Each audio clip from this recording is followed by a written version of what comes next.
ദൈവത്തിന് മഹത്വം. മലയാള ക്രിസ്തീയ ഗാനരംഗത്ത് തൻ്റെതായ രീതിയിലുള്ള വ്യക്തിമുദ്ര പതിപ്പിച്ച സംഗീത സംവിധായകനാണ് KG പീറ്റർ. അദ്ദേഹത്തിൻ്റെ 3000-ഓളം വരുന്ന സൃഷ്ടികൾ ജനഹൃദയങ്ങളിൽ സ്ഥാനം പിടിച്ചവയാണ്. ദേവാലയത്തിൽ നടക്കുന്ന ഓരോ ശുശ്രൂഷകളിലും ആ ഗാനങ്ങൾ എന്നും ജനങ്ങൾ ഏറ്റുപാടുന്നു. ബെത്ലഹേം TV-യുടെ മ്യൂസിക്കൽ ടെസ്റ്റ് മണിയിൽ നമ്മുടെ അതിഥി ശ്രീ KG പീറ്ററാണ്. സ്വാഗതം.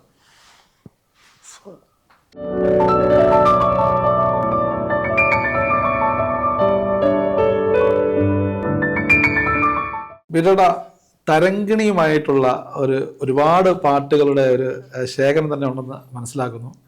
ദാസേട്ടനെ ഒത്തുള്ള ആ ഒരു ശുശ്രൂഷ എങ്ങനെയായിരുന്നു വന്നത്?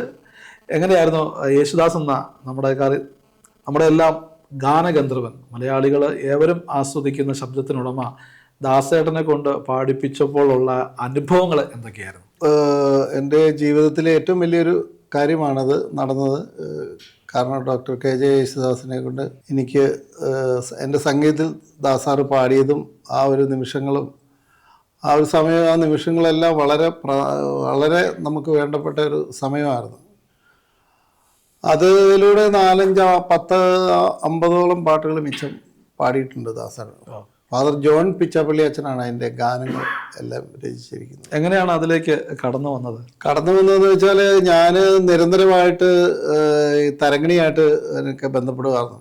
അവസരമൊന്നും കിട്ടുകയെന്ന് അറിയാം, എന്നാലും ഇങ്ങനെ ബന്ധപ്പെട്ടുകൊണ്ടിരുന്നു. സാർ എനിക്കൊരു അവസരം തരണം, ദാസാറിനെ കൊണ്ട് പാടിപ്പിക്കാൻ. ഏതൊരു മ്യൂസിക് ഡയറക്ടേഴ്സിനും ഉള്ള ഒരു കാര്യമാണത്.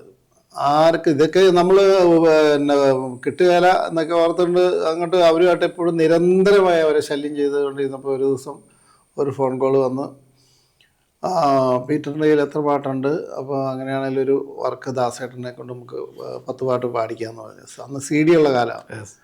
അപ്പം അങ്ങനെ ബന്ധപ്പെട്ട് ഞാൻ ഫാദർ ജോൺ പിച്ചാപ്പള്ളി അച്ഛനുമായിട്ട്, അച്ഛൻ്റെ പാട്ടുകളൊക്കെ നല്ല പാട്ടാണ്. അപ്പം അച്ഛന്മാരൊക്കെ എഴുതുമ്പം ദാസാറിന് വലിയ ഇഷ്ടമായിരിക്കും. അപ്പം അങ്ങനെ നല്ല ഡീപ്പായിട്ടുള്ള ഒരു 10 പാട്ട് അച്ഛൻ എഴുതി തന്നു.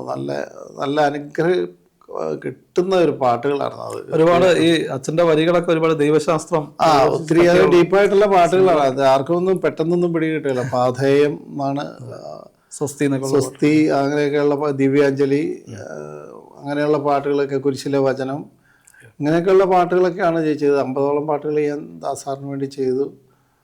അതിൽ ദാസാറിൻ്റെ അടുത്തിരുന്ന് പാടുമ്പോഴും 15 ദിവസം ആ വർക്കുകൾക്കെല്ലാം വേണ്ടി 15 ദിവസം ചെന്നൈയിൽ താമസിച്ചു.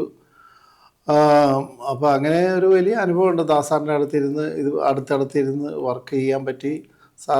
സാറ് പറഞ്ഞു തരുന്ന ഓരോ കാര്യങ്ങൾ നമുക്ക് പഠിക്കാൻ പറ്റി, ഏറ്റവും കൂടുതൽ പഠിക്കാൻ പറ്റി.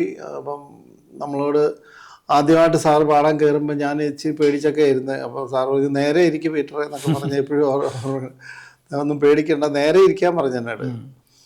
അപ്പോൾ എന്നാലും ഫസ്റ്റ് ഇത് പാടി കേട്ടപ്പോൾ ഭയങ്കര ഒരു അനുഭവമായിരുന്നു. എൻ്റെ കൂട്ടത്തിൽ ദാസാറിനെ കാണാൻ കൊതിയോടെ വന്ന 2 പേരെയും കൂടെ ഞാൻ കൊണ്ടുപോയി. ഞാനെപ്പോഴും മറ്റുള്ള കലാകാരന്മാരെ എല്ലാം പ്രോത്സാഹിപ്പിക്കുന്ന ഒരു രീതിയുണ്ട് എനിക്ക്. എൻ്റെ അമ്മ എന്നെ ചെറുപ്പത്തിൽ പഠിപ്പിച്ചു തന്നതാണ് അത്. നീ തന്നെ പാടിയാൽ പോരാ, അല്ലെങ്കിൽ നീ തന്നെ പാടി അങ്ങ് പോയാൽ പോരാ, മറ്റേ കൂടത്തിൽ നിൽക്കുന്നവരെയും പാടിപ്പിക്കണമെന്നൊക്കെ എന്നോട് പറഞ്ഞു തന്നിട്ടുണ്ട്. അതൊക്കെ ഇപ്പോഴും ഞാനത് ഓർത്ത് പുതിയ ഗായകരെ കൊണ്ടുവരുന്നുണ്ട്. എൻ്റെ ഓരോ പാട്ടിലൂടെ അവരെ കൊണ്ടുവരുന്നുണ്ട്, പ്രോത്സാഹിപ്പിക്കുന്നുണ്ട്. ഈ സ്വസ്തി എന്ന് പറഞ്ഞ പാട്ട്, അല്ലെങ്കിൽ പാഥേയം, എനിക്ക് തോന്നുന്നു കുറച്ചും ഈ പാഥേയം എന്ന് പറഞ്ഞ പാട്ട് ദിവ്യകാരുണ്യെ കുറിച്ചൊരു ഗാനമാണ്. അതെ. ആ ഒരു പാട്ട് ദാസേട്ടനെ കൊണ്ട് പാടിപ്പിച്ചപ്പോൾ അനുഭവം ഇതിനു മുമ്പ് പീറ്റേട്ടൻ പറയുന്നത് ഞാൻ കേട്ടിട്ടുണ്ട്. എങ്ങനെയായിരുന്നു ആ പാട്ട് പാടിച്ചപ്പോഴുള്ള അനുഭവം?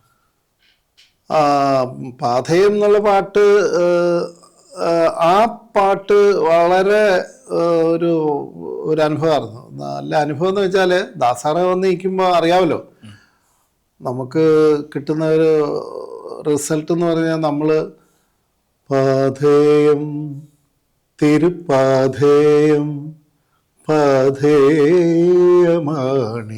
ദിവ്യകാരുണ്യം, ആ പാട്ട് നമ്മളത് വെറുതെ ഇങ്ങനെ പാടുമ്പോൾ അതിൻ്റെ ഡബിൾ ഇരട്ടിയിലാണ് ഇങ്ങോട്ട് ഔട്ട്പുട്ട് ഇങ്ങ് വരുന്നത് സാറ് പാടുമ്പോൾ. അപ്പോൾ അതിൻ്റെ ആ ഫീല്, അതുപോലെ സാറ് വന്നിരുന്ന അന്നേരം സ്വരസ്ഥാനങ്ങൾ എഴുതിയെടുക്കുക പാട്ട്. ഞാൻ പഠിപ്പിക്കുകയൊന്നും വേണ്ട, ഒറ്റ ടേക്കിന് തന്നെ സാറത് പാടി തീർക്കുകയും നൊട്ടേഷൻ ആയി കഴിഞ്ഞാൽ പിന്നെ താമസമില്ല സാറിന്. ഓക്കെ. അങ്ങനെ ഒരു ഗായകൻ ഈ ലോകത്തില്ല. അതുപോലെ സ്വരസ്ഥാനങ്ങൾ എഴുതി, കർണാട്ടിക്കിൻ്റെ സ്വരസ്ഥാനങ്ങൾ എഴുതി പാടുന്നവരൊക്കെ വളരെ അപൂർവമായിട്ടേ കണ്ടിട്ടുള്ളൂ. പീറ്റർ ഒരുപാട് സപ്പോർട്ട് ചെയ്യുകയും ചെയ്തിട്ടുണ്ടല്ലേ ദാസേട്ടൻ? ഉണ്ട്. എനിക്ക് ആദ്യം പാഥയം ചെയ്ത് കഴിഞ്ഞപ്പോൾ സാറ് ഇഷ്ടപ്പെട്ടോണ്ടായിരിക്കാം, ആദ്യം ഞങ്ങൾ ഈ പാട്ടൊക്കെ കൊണ്ട് കേൾപ്പിക്കുമ്പോൾ വളരെ പേടിച്ചു, അയ്യോ ഇത് കൊണ്ടാണ് അങ്ങോട്ട് വന്നത്, പോന്നൊക്കെ പറയുന്നൊക്കെ അങ്ങനെ ഇരിക്കാതെ. അപ്പോൾ ഈ പാട്ട് കേട്ടിട്ട്, പക്ഷെ അതിൽ ഏറ്റവും വലിയൊരു കാര്യം എന്ന് വെച്ചാൽ കെസ്ട്രജിയാണ് അത് എനിക്ക് ട്രാക്ക് പാടി തന്നത്. അതെ. അപ്പോൾ എറണാകുളത്തൊക്കെ അന്ന് നല്ലൊരു ഇതിലൊക്കെ നിൽക്കുന്ന സമയത്ത് അതൊരു പുതിയൊരു കെസ്ട്രജി അത് വളരെ സന്തോഷത്തോടെ ഞാൻ പറഞ്ഞു, കെസ്ട്രജി എന്തെങ്കിലും എനിക്കൊന്നും തന്നെ പീറ്ററിന് ഒരു ചാൻസ് കിട്ടിയതല്ല, ഞാൻ തന്നെ ട്രാക്ക് ഫുള്ള് പാടിത്തരാമെന്ന്. പുള്ളി ആ പാട്ട് എനിക്ക് മുഴുവൻ പാടിക്കൊണ്ട് ഞാൻ ദാസേട്ടനെ കേൾപ്പിക്കുക. കെസ്ട്രൻ്റെ പാട്ട് യേശുദാസിനെ ഒരു പക്ഷേ ഇത്രയും പാട്ടുകൾ കേൾപ്പിച്ച ഏക ഒരാൾ ഞാൻ തന്നെയാണ്. തീർച്ചയായിട്ടും അതൊരു പുതിയൊരു അറിവാണ്. കാരണം ദാസേട്ടന് വേണ്ടി ചെയ്ത പാഥേയത്തിലെ പാട്ടുകൾക്ക് ട്രാക്ക് പാടിയത് ഒരുപാട് ആളുകൾ, നമ്മളെല്ലാവരും ഇഷ്ടപ്പെടുന്ന മലയാളത്തിന്റെ തന്നെ നമ്മുടെ സ്വർഗീയ ഗായകനായ കെസ്റ്റർ ആണെന്നുള്ളത് പുതിയൊരു അറിവാണ് കേട്ടോ. കെസ്ട്രജിയാ പാട്ട് പാടിയത്. 10 പാട്ടും പുള്ളി പാടി തന്നു.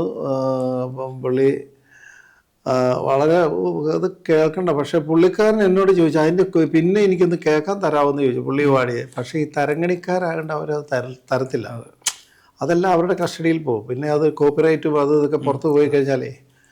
പക്ഷെ അത് പുള്ളിക്ക് അതുപോലെ പാടി തന്നു. അതെ, കുത്തഴിഞ്ഞങ്ങിങ് പാറി നടക്കുന്ന പുസ്തകത്താളാണ് ജീവിതം. അതൊക്കെ അച്ഛൻ്റെ എഴുത്തും ഭയങ്കരമായിട്ടുള്ള ഒരു സാഹിത്യം, കാവ്യാത്മകത നിറഞ്ഞു നിൽക്കുക അതിൻ്റെ. അതിൽ തരങ്ങണിയായിട്ട് ബന്ധപ്പെട്ട നമ്മൾ ഏറ്റവും നല്ലൊരു പാട്ട് പ്രേക്ഷകർക്കായിട്ട് നമുക്കൊന്ന് പാടിയാലോ? പാടാം, തീർച്ചയായിട്ടും പാടാം.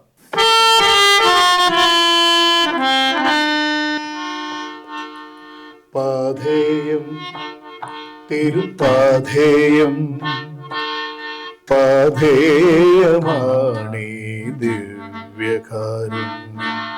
പാഥേയം തിരുപാഥേയം പാഥേയമാണീ ദിവ്യകാരുണ്യം. പഥിക വരൂ വന്നനുഭവിക്കൂ, സ്നേഹനാഥൻ വിളിക്കും നീ കുർബാനയിൽ. പാഥേയം തിരുപാഥേയം പാഥേയമാണീ ദിവ്യകാരുണ്യം. പഥിക വരൂ വന്നനുഭവിക്കൂ, സ്നേഹനാഥൻ വിളിക്കും നീ കുർബാനയിൽ. ഈ പാട്ട് ദാസേട്ടനെ കേൾപ്പിച്ചപ്പോൾ ദാസേട്ടൻ തലത് പ്രതികരിച്ചു കാണുമല്ലോ, കൊള്ളായിരുന്നോ അല്ലെങ്കിൽ എങ്ങനെയായിരുന്നു ആ പ്രതികരണം? ഇത് ഈ പാട്ട് ഞങ്ങൾ ട്രാക്ക് കണ്ട് പാട്ട് 10 പാട്ട് ദാസേട്ടൻ ഇരുന്ന് കേൾക്കുക, ഞങ്ങൾ തൊട്ട് ബാക്കിൽ ഇങ്ങനെ നിൽക്കുക. അപ്പോൾ അവിടുത്തെ ഒരു സൗണ്ട് എഞ്ചിനീയർ രോഹിത് എന്നോട് പറഞ്ഞു, ഇടയ്ക്ക് എന്നോട് പറയുക, പീറ്ററെ ഇത് ദാസാറ് ആദ്യമായിട്ടാണ് ഇത്രയും പാട്ട് ഒന്നിച്ചിരുന്ന് ആദ്യം ഒരാളുടെ കേൾക്കുന്നത്. ആളുടെ സമയം ചുമ്മാ കേട്ട് പെട്ടെന്നൊക്കെ പോവുള്ളൂ. ഇത് മുഴുവൻ കേട്ടിട്ട് സാറ് അങ്ങോട്ട് വിളിച്ച്, എന്നെയല്ല മറ്റേ മാനേരെ വിളിച്ച്, നമ്മളെ അന്നേരം പൊക്കിപ്പറയുന്നില്ല. അത് യഥാർത്ഥ അതാണ് ദാസേട്ടൻ്റെ ഏറ്റവും വലിയൊരു കാര്യം എന്ന് പറയുന്നത്. അയ്യോ അങ്ങനെയൊന്നും ആരും സാറങ്ങനെ പറയത്തില്ല. മറ്റേ മാനേജരോട് പറഞ്ഞു പാട്ട് നന്നായിട്ടുണ്ട്, നമുക്ക് റെക്കോർഡിങ് ഫിക്സ് ചെയ്തോളാൻ പറഞ്ഞു. അങ്ങനെയാണ് ആ പാട്ടിൻ്റെ റെക്കോർഡിങ്. അതുപോലെ തന്നെ സ്വസ്തി എന്ന് പറയുന്ന പാട്ട്, അതിപ്പോൾ ഒരുപാട് ആളുകൾ ഏറ്റെടുത്തൊരു പാട്ടാണ് സ്വസ്തി. ആ പാട്ടിൻ്റെ വളരെ ജനകീയമായിട്ടുള്ളൊരു പാട്ടാണ്. അത് ഭയങ്കര ഹിറ്റായൊരു പാട്ടാണ് അത്, സ്വസ്തി എന്നുള്ള പാട്ട്. അത് ഞാൻ ആ സ്വസ്തി എന്നുള്ള പാട്ട് ചെയ്യുന്നത് ഭരണങ്ങാൻ അസീസി ഇരുന്നാണ് ചെയ്യുന്നത്. ആ പാട്ട് അവിടുത്തെ എൻ്റെ റൂമിലിരുന്ന് തുടക്കം ഇങ്ങനെ പാട്ട് പാടി അപ്പോൾ അതൊക്കെ വായിച്ചൊക്കെ നോക്കി കീബോർഡ് വെച്ച് അന്ന് നോക്കി അതൊക്കെ ചെയ്തെടുത്ത ഒരു പാട്ടാണ് സ്വസ്തി. അത് ഒത്തിരി സമയം നിർത്തില്ല, അതിൻ്റെ കമ്പോസിങ്ങിന് അധികം സമയം നിർത്തുന്നില്ല. വരികളൊക്കെ അച്ഛൻ്റെ വരികളൊക്കെ നല്ല സൂപ്പർ വരികളാണ്. അതിൻ്റെ വരികൾ നല്ലത് വരുമ്പോൾ പെട്ടെന്ന് ഏത് സംഗീത സംവിധാനം ആയിക്കോട്ടെ പെട്ടെന്ന് ട്യൂൺ കിട്ടും. അവിടെയാണ് അതിൻ്റെ സംഭവം. നല്ല വരികളൊന്നും ഇല്ല ഇപ്പോൾ, അതുകൊണ്ട് നല്ല സംഗീതവും ഇല്ല. ഇപ്പോൾ എന്തുമാത്രം സംഗീതക്കാരെല്ലാവരും വാളെടുക്കുന്നവനൊക്കെ സംഗീതവും എഴുത്തുകാരും ഇതെല്ലാം വന്ന് ഒന്നും ഇല്ലാതായിപ്പോയി. നമ്മുടെ സംഗീത ക്രിസ്തീയ മേഖല തന്നെ ഒരു ഡൗൺ ആയിട്ട് ഇരിക്കുക. ഇപ്പോഴും ഒരുപാട് ഹിറ്റ് പാട്ടുകൾ കാരണം വന്നു, ഈ യൂട്യൂബിൽ നല്ല സോഷ്യൽ മീഡിയയിലൊക്കെ വന്നു പോകുന്നു എന്നുള്ളതല്ലാതെ ഹൃദയത്തിൽ പതിയുന്ന ഗാനങ്ങൾ പണ്ടത്തെ പോലെ ഇപ്പോൾ ഉണ്ടാകുന്നില്ല എന്ന് താങ്കൾ വിശ്വസിക്കുന്നുണ്ടോ? ഉണ്ട്, ഇല്ലെന്നല്ല. കുറച്ച് പാട്ടുകളൊക്കെ നന്നായിട്ട് കയറി വരുന്നുണ്ട് കേട്ടോ. നല്ല പാട്ടുകളൊക്കെ വരുന്നുണ്ട്, ബെസ്റ്റായിട്ടുള്ള പാട്ടുകളൊക്കെ ഉണ്ട്. ഇടയ്ക്കിടയ്ക്ക് ഇങ്ങനെ പാട്ടുകൾ വരുന്നുണ്ട്. കണ്ടമാനം പാട്ടുകൾ യൂട്യൂബിലൂടെ ഇങ്ങനെ ഇറങ്ങുന്നു എന്നുള്ള ഒരു കാര്യം മാത്രമേ ഉള്ളൂ. നമുക്ക് സ്വസ്തി എന്നുള്ള ആ പാട്ടൊന്ന് കേൾക്കാം. സ്വസ്തി വിശ്വൈകതാദനെ സ്വസ്തി, സ്വസ്തി ത്രിത്വൈക ദൈവമേ സ്വസ്തി.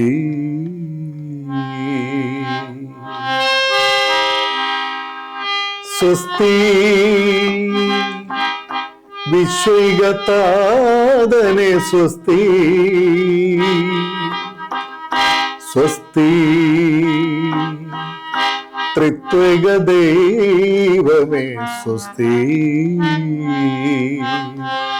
പ്രതിഭന ഭിന്നമാ മർത്യരൂപങ്ങളിൽ പ്രതിഫലിച്ചിടും പ്രഭാവമേ, പ്രതിജന ഭിന്നമാ മർത്യരൂപങ്ങളിൽ പ്രതിഫലിച്ചിടും പ്രഭാവമേ. സ്വസ്തി വിശ്വൈകതാദനെ സ്വസ്തി, സ്വസ്തി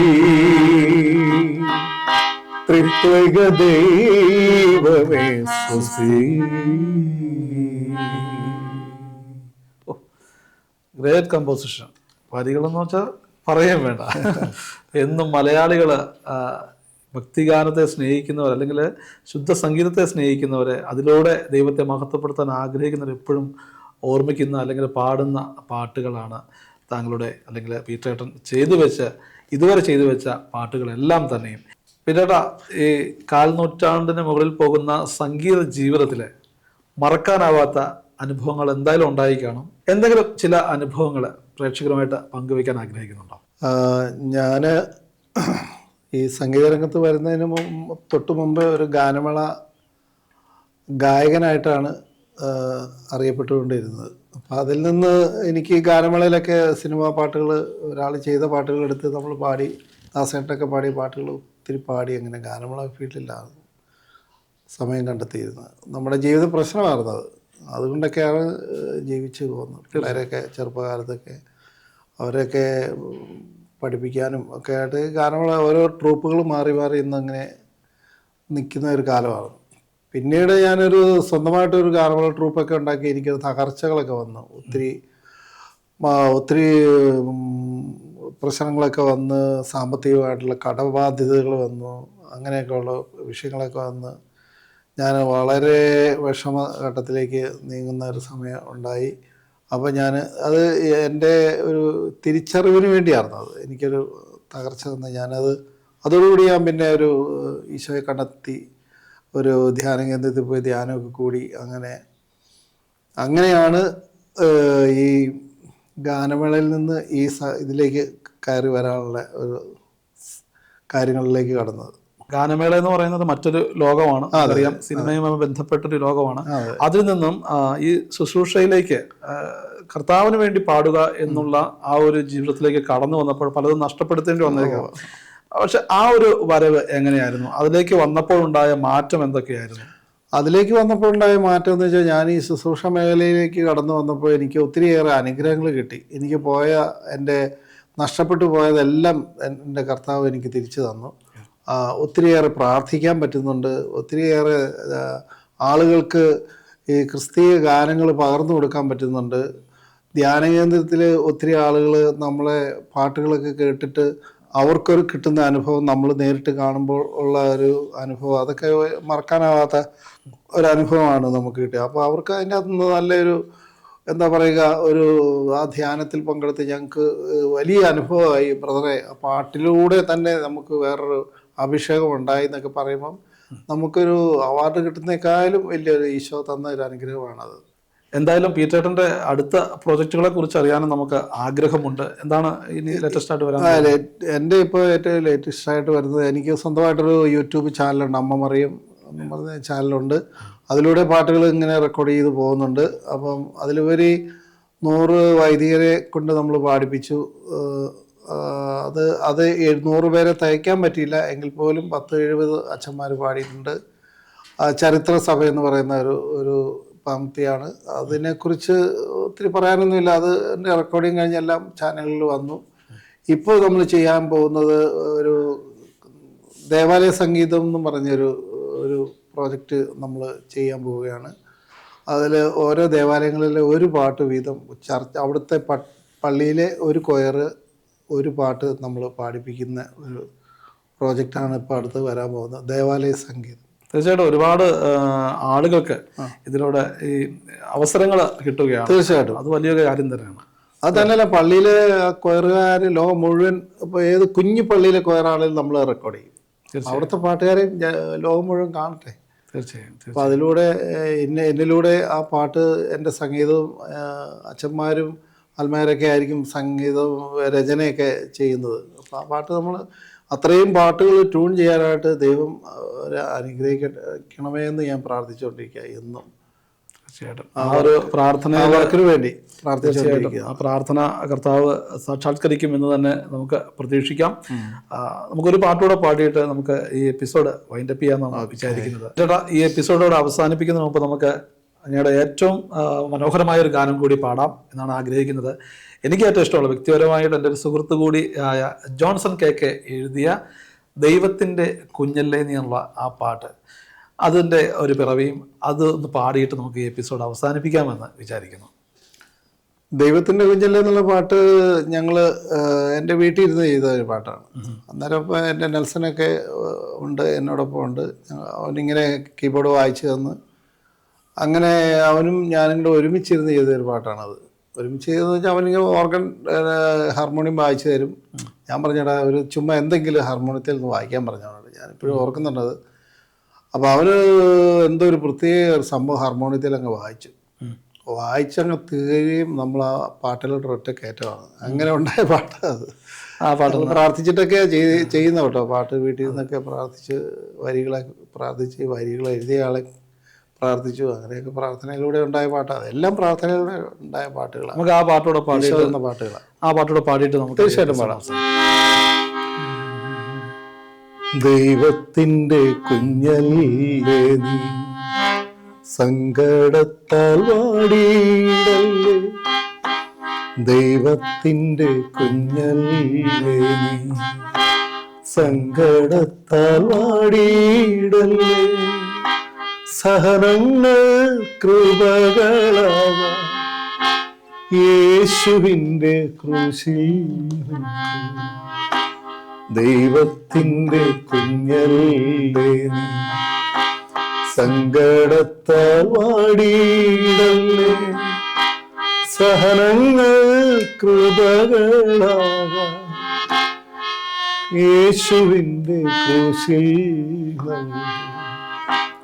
ദൈവത്തിൻ്റെ കുഞ്ഞല്ലേ നീ. ബത്ലഹേം ടിവിയുടെ മ്യൂസിക്കൽ ടെസ്റ്റ് മണിയിൽ ഇത്രയും നേരം പങ്കെടുത്തതിന്, ഒരുപാട് കാര്യങ്ങൾ, സംഗീത ജീവിതത്തിലുണ്ടായ അനുഭവങ്ങൾ, സാക്ഷ്യങ്ങൾ എല്ലാം പ്രേക്ഷകർക്കായി പങ്കുവച്ചതിന് ഒരുപാട് നന്ദി ശ്രീ KG പീറ്റർ.